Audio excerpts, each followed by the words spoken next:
We're going to go ahead and get this thing started. My name is James Hall. I'm editor of Bassmaster Magazine. Here at the 50th installment of the Bassmaster Classic in Birmingham, Alabama. And I have with me three legends of the sport.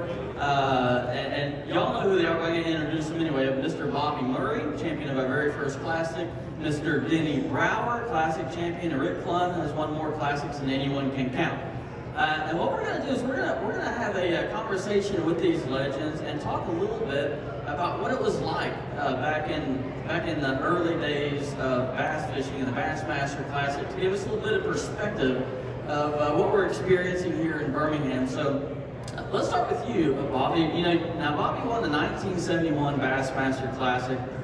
Got $10,000 for that prize, which was unheard of back in the day.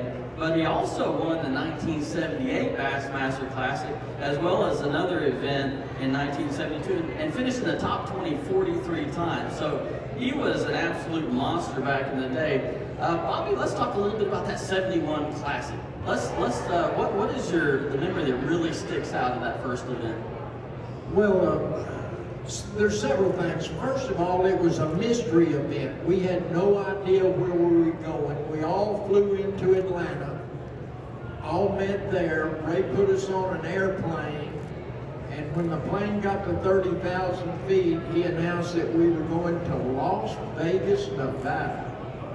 We couldn't even find Las Vegas on a map. Nobody had ever fished the body of water before, so it was complete new experience for everybody. The air in this room looks like muddy water compared to Lake Mead.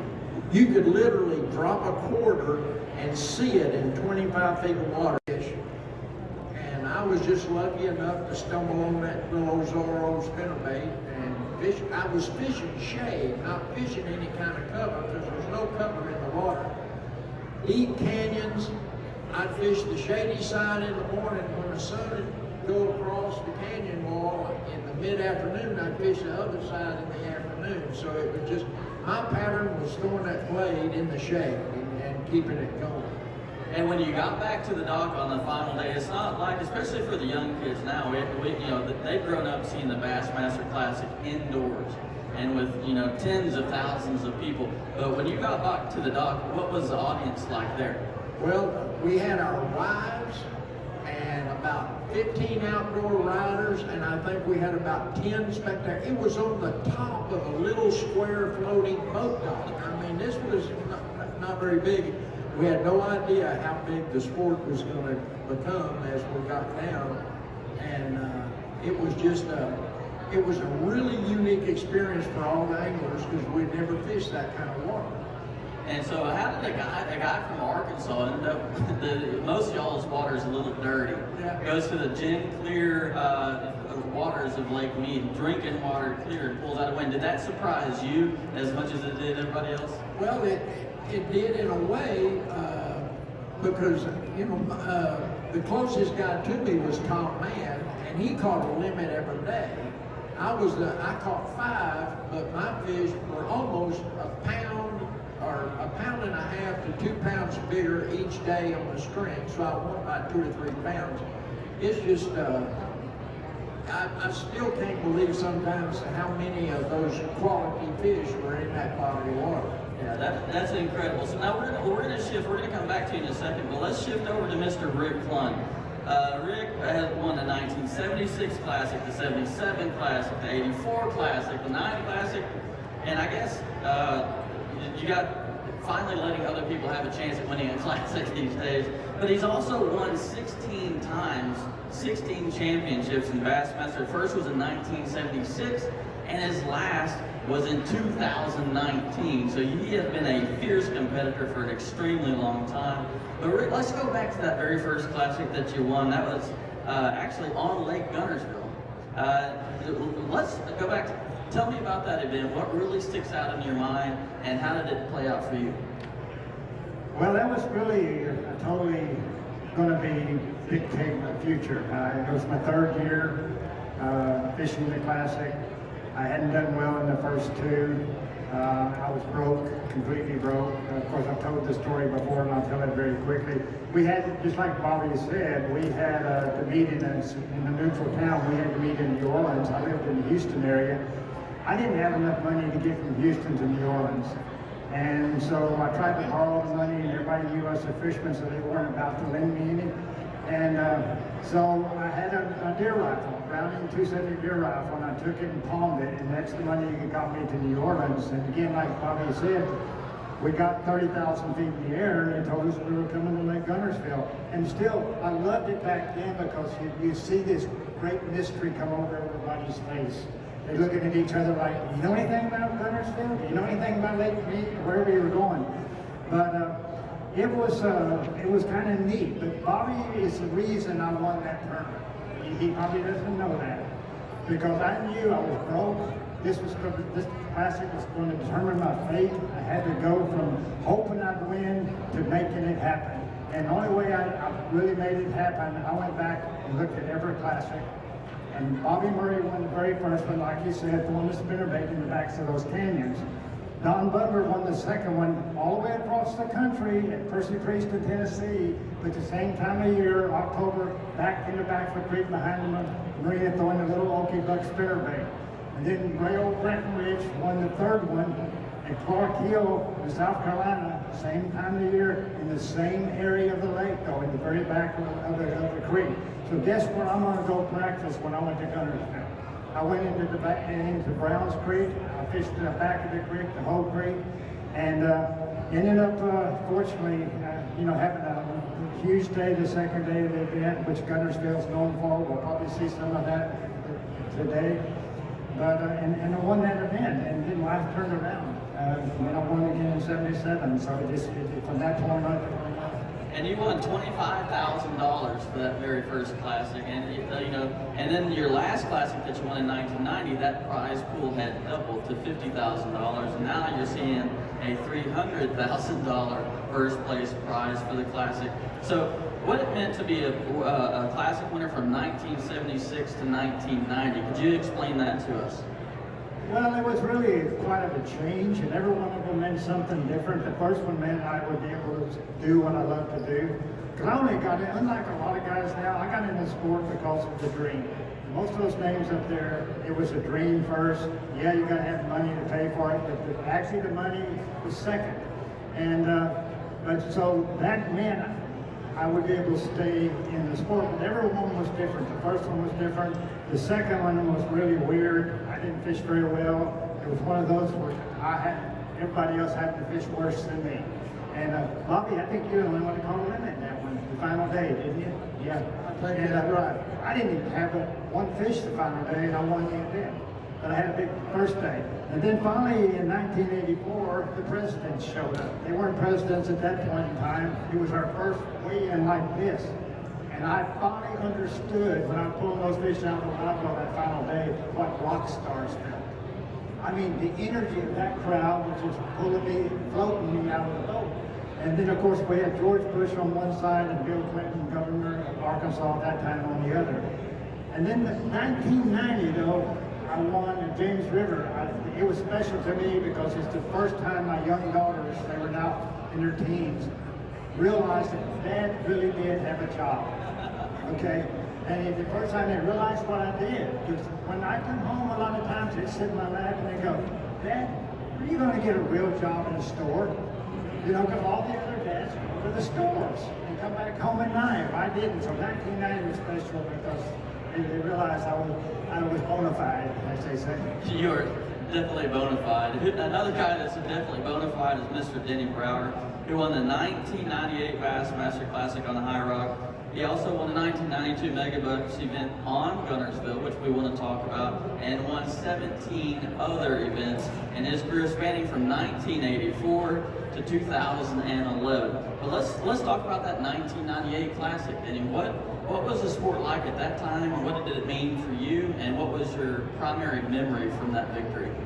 Well, it really evolved a bunch from, I think I fished my first one in Montgomery, and we kept outgrowing venues, so to speak. The sport got more popular, so we had to find destinations that could really house the crowds, and we ended up at Greensboro, and I think it was our third time that we were there.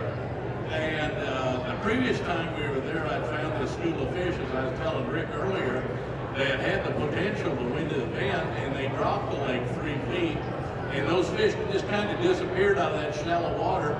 And being really hard-headed, I spent all 3 days trying to find them because I knew that'd be my only chance to win. And when you go to the Classic, you fish to win. And I didn't find those fish, and I ended up dead last, which was a very embarrassing moment for somebody that his main goal was to win the Classic. But when we went back the next time, the lake stayed stable.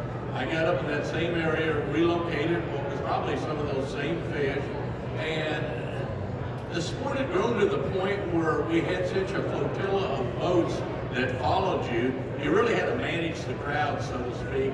And a couple of previous classics that I ended up second and third in, I didn't manage that crowd, and it really kept me from winning because all the waves that would come in when the people following you would sit down.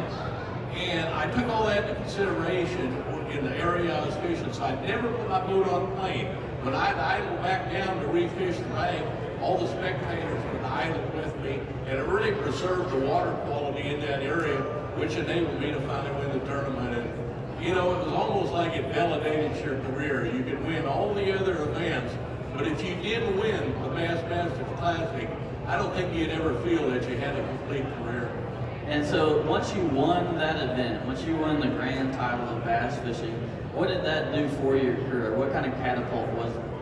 Well, I've been real fortunate before then where we had a lot of major events like Superstars and Mega Bucks and the Super Invitational and opportunities, and had one angle of the year. So I really had some great sponsors behind me. So from a monetary standpoint and a career standpoint, I was pretty well established when I did win the Classic. So it really didn't change a whole lot other than making you a worldwide, so to speak, household name. Because the Classic really reaches to all parts of the country. Yes, absolutely. We see people from not just our country here at this event, but from other countries as well.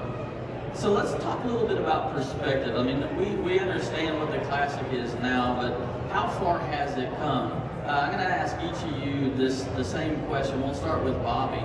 What's the biggest difference that you've seen from the very first Classic, and now we're sitting here at the 50th Classic, as it relates to the sport that we all love?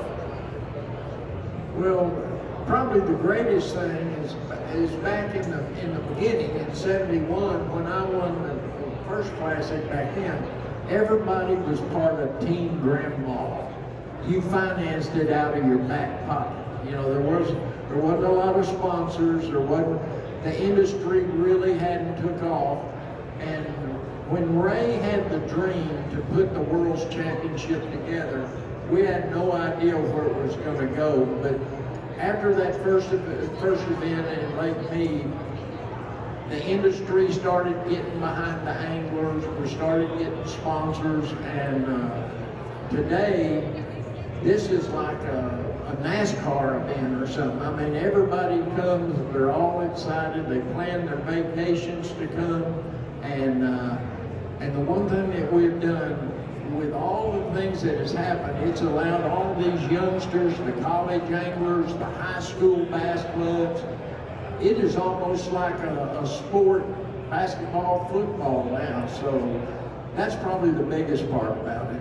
That was Ray Scott's dream in the beginning, to make us golf and basketballs. That's a great perspective. And he just drug us along with his dream. Thank goodness. Kicking and screaming sometimes. When you win the Classic, it is a life-changing experience. It allowed me to get in the industry and put our own sales force together and work with some really great sponsors. Awesome. Denny, what do you think? How's the sport evolved since you first fished your very first event? Well, I think Bobby really touched on it. It's a sports layer now. You've got the high school kids, you've got the college kids, you've got all these platforms, and it really legitimizes the sport itself because now it can become a true occupation. When all of us first started, Rick really summed it up when he said we had a dream to go into Bassmaster Classic. Now these kids, that's just part of their job. They plan on getting there by working their way up through the ladder. So it's really evolved that way, but the size of the crowds has evolved. Social media, like what we're doing right now, has really shortened the educational part of the industry. What took us years to learn through guiding, days on the water, you can get online now and you can watch a video and in 15 minutes you know all about it. It took years of knowledge for us to gather. So it has changed a bunch from that standpoint. Absolutely. Rick, what is your thoughts on that? Pretty much emphasize the dream again. I love the fact that we finally got a vehicle due to Ray Scott that you could follow that dream. And because I actually had that dream when I was about 6 or 7 years old, and I'm 73, when I caught my very first bass on an artificial lure, but the vehicle didn't exist. I wanted to be in the outdoors. I knew that. And somehow I had to be in the outdoors. And we don't all understand that in the depth of our beings, but my dad used to say, he'd tell my mom when he'd come home and say, Effie, if I don't get on the woods and in the water, I'm going to go crazy. And I thought it was a joke. But as time went by, I realized that it's not a joke. And here's the key. That's what I love about the high school, and it's putting the pressure, because our not a big industry in the college kids, is that we get more and more people that want to get back out in the woods and on the water. And fishing is the last remaining vehicle for the masses to do that. And without that, it ain't going to just be my dad or me to go crazy. Our society's going to go crazy. The wild world, the wilderness, the woods, the water is so important to the health of our psyches. And so, but people complain about, well, there's too many tournaments, there's too many kids, there's too many people in that tournament. No, we can't have too many. We can have too few for that very reason.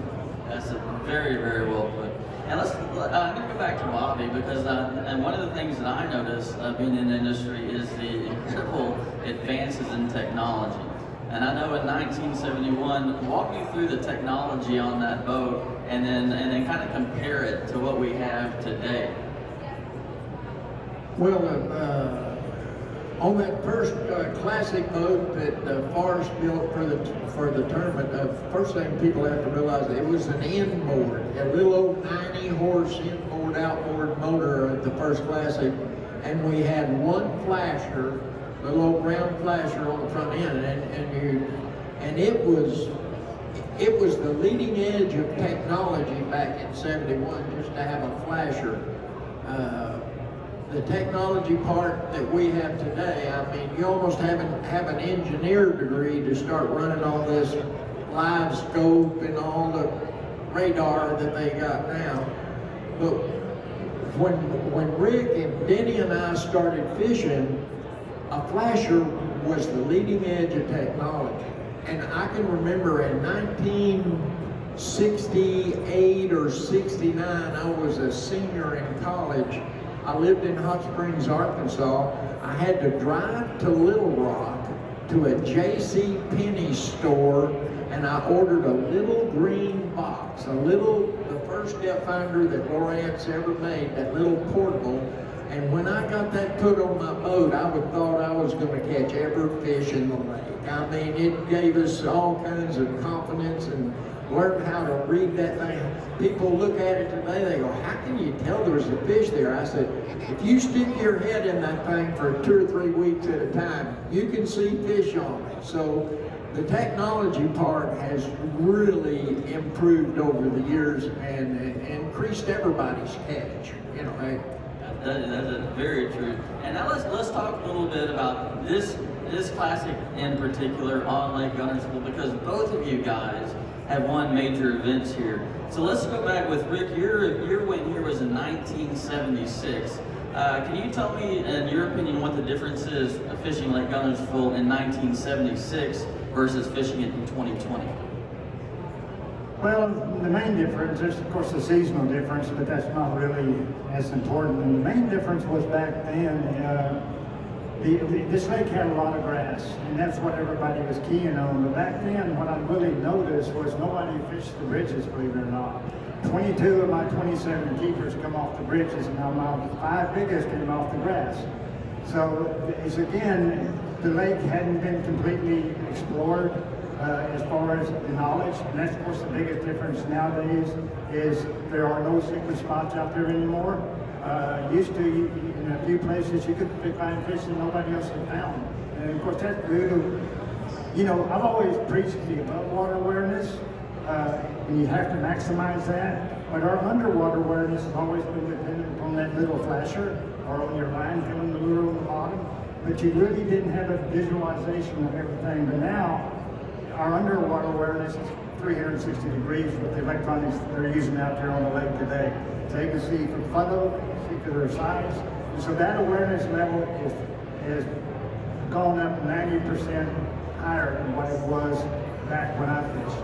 Yeah, and then Denny, when you won, it was almost 20 years after Rick won his classic. So maybe you can tell me the difference between when he won his event to when you won your event to the event that we're experiencing today. Yeah, when I won, the lake was kind of on a down cycle. It had lost a lot of the grass. Grass was a premium if you could find it. And I found one little stretch that had a little bit of hydrilla, and every morning there'd be a few fish in there where I could take a spinnerbait, run that hydrilla, and catch an early limit, which would allow me to go to the boat docks and slow down with the jig and try to catch a key fish or two. And I know the last qualifying day to get into the finals of Mega Bucks, I just happened to hit a couple of those magical docks where there's a lot of them on Lake Guntersville, and caught like a 7 and a 5 or something like that to get me in. And then when I got to the finals, it became a deal. But each of those days, you kind of had to adapt with the weather. I was able to catch fish by fluttering a spinnerbait around boat dock. I was able to continue to catch a few fish on a jig. Caught a couple of fish on a crankbait on riprap. Just kind of adapted around. But you always remember a couple of key fish in your career. And I remember swinging a 7.5 pound fish in the Classic that I won that I thought was a 3-pounder. I'd have never swung him, but it worked out right. But there was a fish in that Mega Bucks where we had a takeoff dock.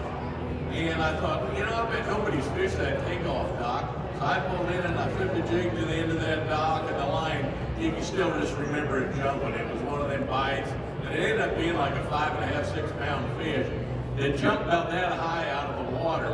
And that ended up being a piece of footage that B.A.S.S used on the introductory of the Bassmaster show for years. It was kind of like Larry Dixon's shot with him catching that fish in the lily pads. It's just one of them special fish. Yeah, that is awesome. And we're going to go ahead and wrap this up, but we have a lot of young anglers watching out there right now on social media. And so I'd like to wrap this deal up, each of you to give just maybe one piece of advice, because you've seen it all, you've been here forever.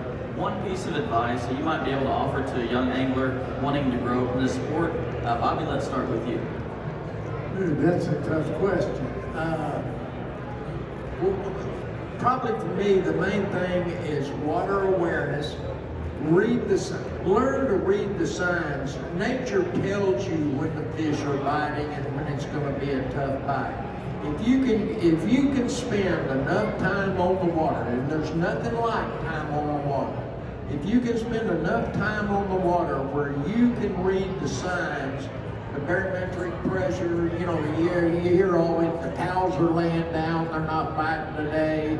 But if you can see the movement of the critters around the water and the vegetation, they'll tell you when the fish are really active. And when the fish are active, you can fish faster. When the bite is tough, you got to slow down and make your presentation. So you've got to be very analytical when you're on the water, and you got to take all of that in and make the deduction of how you're going to fish and attack the water that day. Beautiful, beautiful advice. Denny, what about you? I think it's the true love of the sport. You got to absolutely love it. If you don't have that passion and truly love it, you won't have the dedication and put the intensity into it that you really need. And when I played the game, nobody was going to be out on the water water before I was, and nobody was going to be, I was going to be the last person taken out in the evening. I was going to put in that work ethic. And you don't put that in unless you truly enjoy something. You got to keep it fun, but you really got to love it. And when I retired, it really told me how much I love the sport, because I still fish 5-6 days a week. And you don't do that if you don't love fishing. That is exactly right. And Rick, what about you? Any final thoughts? Well, like I said, I know there's a lot of fishermen on the water nowadays. There's no greater lake that's fished harder than Gunnersville every day of the year. And the only thing I tell young anglers, you know what's right and what's wrong with behavior on the water. And a good friend of mine, as for know, the rest of you all, Elroy Kruger, when I was, he kind of mentored me from San Antonio, Texas, he would always say, he said, if you see somebody doing something wrong, pulling in front of somebody, cutting them off, he said, have the courage to say something to them. And even though it gets me upset, because he said silence is just an indirect approval of bad behavior. And so I'm just going to, you young guys, learn how to be a good sport out there. There's a lot of other boats out there, both fish competitive and non-competitive, and treat them all the way you'd like to be treated. That is fantastic. Thank you so much for those words of inspiration. And thank you for being up here with me. It is a crazy honor for me to sit up here with you guys. And on behalf of Bass and all the anglers out there that y'all have helped catch more fish, we thank you very much. And wish you the best for the rest of this 2020 Classic. It's going to be a good one. And we will see you on the show floor. Thank you very much. You have the steadiest hand.